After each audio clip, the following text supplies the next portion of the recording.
माघ मास के कृष्ण पक्ष में पड़ने वाली षटतिला एकादशी का व्रत सभी एकादशियों के व्रत में महत्वपूर्ण होता है। इस एकादशी के व्रत में भगवान विष्णु का पूजन तिल से करने का नियम है। इस दिन पूजन में तिल के 6 उपाय किए जाते हैं, 6 प्रयोग किए जाते हैं। इसी कारण इस व्रत को षटतिला एकादशी कहते हैं। और इस बार साल 2023 में ये व्रत 18 जनवरी बुधवार के दिन रखा जाएगा। इस दिन भगवान विष्णु और माँ लक्ष्मी जी की पूजा की जाती है। माघ का महीना भगवान विष्णु के कृष्ण रूप को समर्पित होता है, इसलिए आज के दिन भी खास तौर पर आपको कृष्ण भगवान की पूजा करनी चाहिए। इस दिन एकादशी व्रत के नियमों का पूरी तरह से पालन करते हुए आपको व्रत रखना चाहिए। व्रत की कथा पढ़नी और सुननी चाहिए। पूजन के अंत में भगवान विष्णु की आरती कर पारण के समय तिलों का दान करना चाहिए। ऐसा करने से ही भगवान की कृपा प्राप्त होती है और सारी मनोकामनाएं भी पूर्ण हो जाती हैं। आइए सुनते हैं षटतिला एकादशी की व्रत कथा और जानते हैं पूजा विधि के बारे में।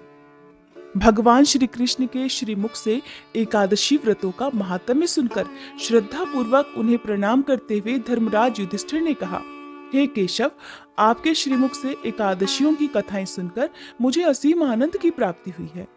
हे मधुसूदन, कृपा कर अन्य एकादशियों का महात्म्य सुनाने की भी कृपा करें।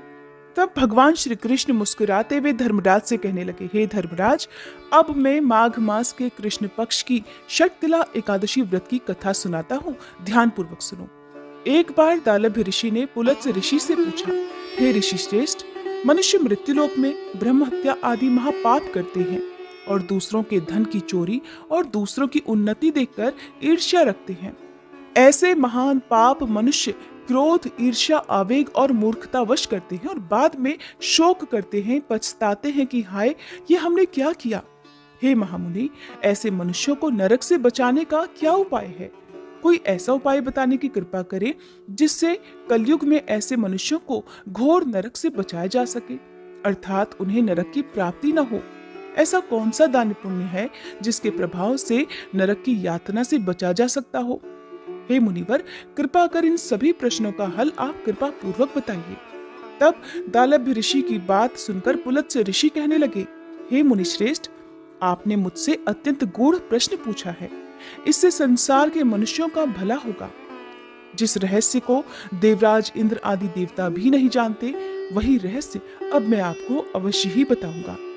माघ मास आने पर मनुष्य को स्नान आदि से शुद्ध होना चाहिए और इंद्रियों को वश में करके काम, क्रोध, लोभ, मोह, ईर्ष्या तथा अहंकार आदि से सर्वथा बचना चाहिए। पुष्य नक्षत्र में गोबर, कपास, तिल मिलाकर उपले बनाने चाहिए और इन उपलों से 108 बार आहुति देनी चाहिए।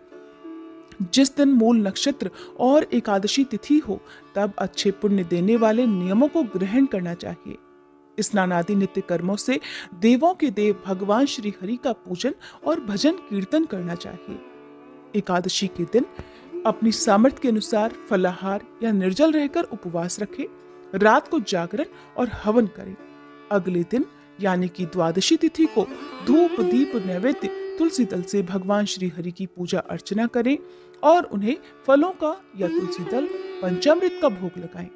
उस दिन भगवान विष्णु को आप पेठा, नारियल, सीताफल, पान, सुपारी सहित अर्घ अवश्य दें। इसके बाद उनकी स्तुति करें कि हे जगदीश्वर, आप निराश्रितों को शरण देने वाले हैं। आप भवसागर में डूबे हुओं का उद्धार करने वाले हैं। हे कमल नयन, हे मधुसूदन, हे जगन्नाथ, हे पुंडरीकाक्ष, आप श्री लक्ष्मी जी सहित मेरे इस अर्घ को स्वीकार कीजिए। इसके बाद ब्राह्मण देवता को आप अपनी सामर्थ्य के अनुसार तिलों से भरा हुआ घड़ा और वस्त्र दान, दक्षिणा, भोजन इत्यादि जरूर दें। अगर संभव हो तो ब्राह्मणों को गौ और तिल का दान करना चाहिए। इस प्रकार मनुष्य जितने तिलों का दान करता है, उतने ही सहस्त्र वर्ष स्वर्ग में वास करता है। इस दिन तिलों का इन 3 प्रकार से प्रयोग अवश्य ही करना चाहिए। तिल से स्नान, तिल का उबटन, तिलोदक, तिल का हवन, तिल का भोजन और तिलों का दान। इस प्रकार 6 रूपों में तिलों का प्रयोग ही षटतिला कहलाती है। इससे अनेकों प्रकार के पाप नष्ट हो जाते हैं। ऐसा कहकर पुलत्स्य ऋषि ने कहा, अब मैं एकादशी की कथा सुनाता हूँ। एक बार नारद जी ने भगवान श्री हरि से षटतिला एकादशी का महात्म्य पूछा। वे कहने लगे, हे प्रभु, आप मेरा प्रणाम स्वीकार करें। नारायण नारायण प्रभु, षटतिला एकादशी के उपवास का क्या पुण्य प्राप्त होता है? उसकी क्या कथा है? कृपा कर मुझसे कहिए। नारद जी की प्रार्थना सुनकर भगवान श्रीहरि कहने लगे, हे नारद, मैं तुम्हें प्रत्यक्ष देखा सत्य वृतांत सुनाता हूँ, ध्यान पूर्वक सुनो। बहुत पहले मृत्युलोक में एक ब्राह्मणी रहती थी। वह सदा व्रत उपवास किया करती थी। एक बार वह 1 महीने तक उपवास करती रही, जिससे उसका शरीर बहुत दुर्बल हो गया। वह अत्यंत बुद्धिमान थी, फिर भी उसने कभी देवताओं और ब्राह्मणों के निमित्त अन्न आदि का दान नहीं किया। मैंने चिंतन किया कि इस ब्राह्मणी ने उपवास आदि से अपना शरीर तो पवित्र कर लिया है और इसको वैकुंठ लोक भी प्राप्त हो जाएगा, किंतु इसने कभी अन्नदान नहीं किया है। अन्न के बिना जीव की तृप्ति होना कठिन है। ऐसा चिंतन कर मैं मृत्युलोक में गया और उस ब्राह्मणी से अन्न की भिक्षा मांगी, जिस पर ब्राह्मणी कहने लगी, हे योगीराज, आप यहाँ किस लिए पधारे हैं? तब मैंने कहा कि हे देवी, मुझे भिक्षा चाहिए। इस पर उसने मुझे एक मिट्टी का टुकड़ा उठाकर दे दिया। मैं उस मिट्टी के टुकड़े अर्थात पिंड को लेकर ही स्वर्गलोक को लौट आया। कुछ समय बीतने पर वह ब्राह्मणी शरीर त्याग कर स्वर्गलोक को आई। मिट्टी के पिंड के प्रभाव से उसे उस जगह एक आम वृक्ष सहित कुटिया मिल गई, किंतु उसने अपने उस कुटिया अर्थात उस घर को अन्य सभी वस्तुओं से खाली पाया, जिससे वह घबराकर मेरे पास आई और बोली, हे प्रभु, मैंने तो अनेकों व्रत आदि से सदा आपका पूजन किया, किंतु फिर भी मेरा घर अन्य वस्तुओं से खाली है, इसका क्या कारण है?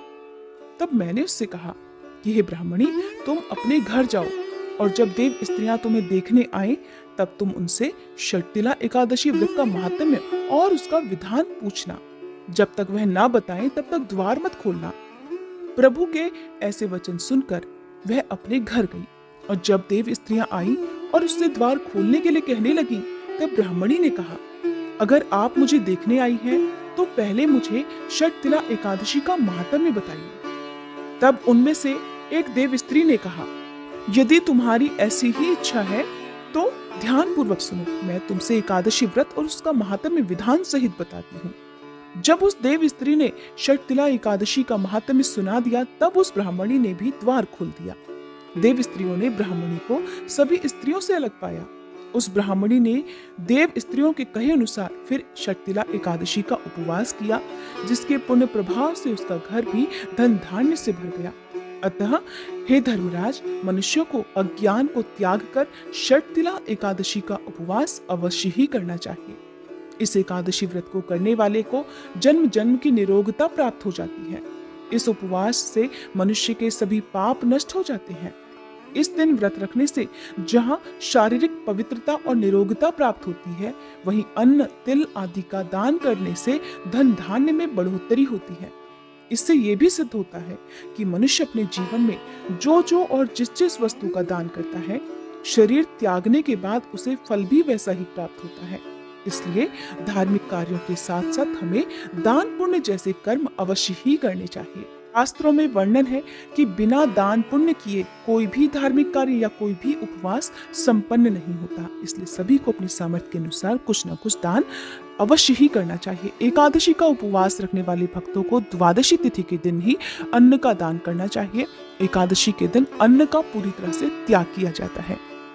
ये थी एकादशी व्रत की कथा। अब जानिए पूजा विधि के बारे में। सच्चे मन से की गई पूजा यदि वस्तुओं के और प्रिय भोगों के अभाव में भी की गई हो तो भगवान उसे भी स्वीकार करते हैं।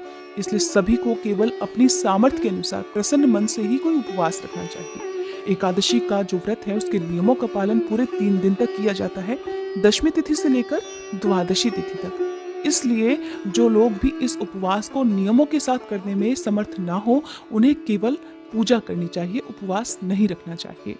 क्योंकि कई बार लोग अक्सर पूछते हैं कि क्या हम एकादशी के दिन नमक का सेवन नहीं कर सकते, क्या हम एक समय भोजन नहीं कर सकते। तो देखिए, एकादशी का नियम यही है कि अन्न का पूरी तरह से, नमक का पूरी तरह से त्याग इस दिन किया जाता है। सबसे पहले दशमी तिथि को सूर्यास्त के बाद भोजन ग्रहण नहीं करना चाहिए। यदि आपने गलती से लहसुन प्याज का सेवन दशमी तिथि के दिन किया है तो शाम को सूर्यास्त से पहले सिर से स्नान अवश्य करना चाहिए। साफ स्वच्छ वस्त्र धारण करके रात को मन में धारणा करके सोना चाहिए कि अगले दिन आप एकादशी का उपवास रखेंगे। फिर एकादशी की सुबह जल्दी उठकर, हो सके तो ब्रह्म मुहूर्त में, नहीं तो सूर्योदय से पहले उठकर पूजा करनी चाहिए। इस दिन आप भगवान विष्णु की पूजा में चंदन का प्रयोग करें। अक्षत का प्रयोग भूलकर भी ना करें। जो दीप आप प्रज्वलित करें उसमें थोड़े से काले तिल आप जरूर मिलाएं। तिलों का प्रयोग चाहे वो सफेद हो या काले हो, आप इस दिन जरूर करें। हवन में काले तिलों का प्रयोग ज्यादा शुद्ध माना जाता है, ज्यादा पवित्र माना जाता है।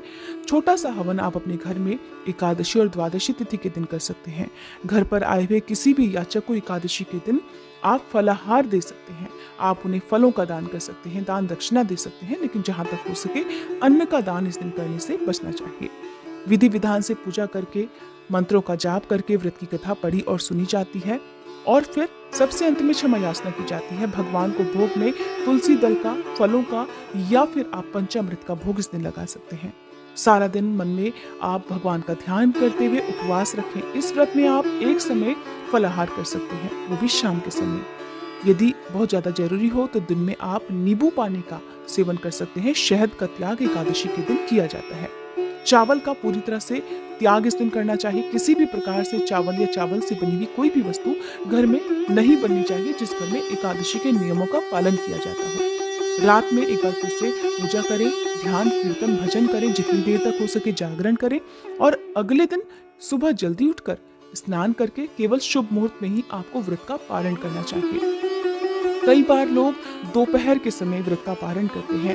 जब मुहूर्त बीत जाता है या द्वादशी तिथि समाप्त हो गई हो तब व्रत का पारण करते हैं, व्रत खोलते हैं, जो कि नहीं करना चाहिए, जिससे व्रत खंडित ही माना जाएगा। आपने अधूरा व्रत किया है ऐसा कहा जाता है। अगर ये जानकारी आपको पसंद आई हो तो प्लीज वीडियो को लाइक करके हमारे चैनल को सब्सक्राइब करना मत भूलिएगा।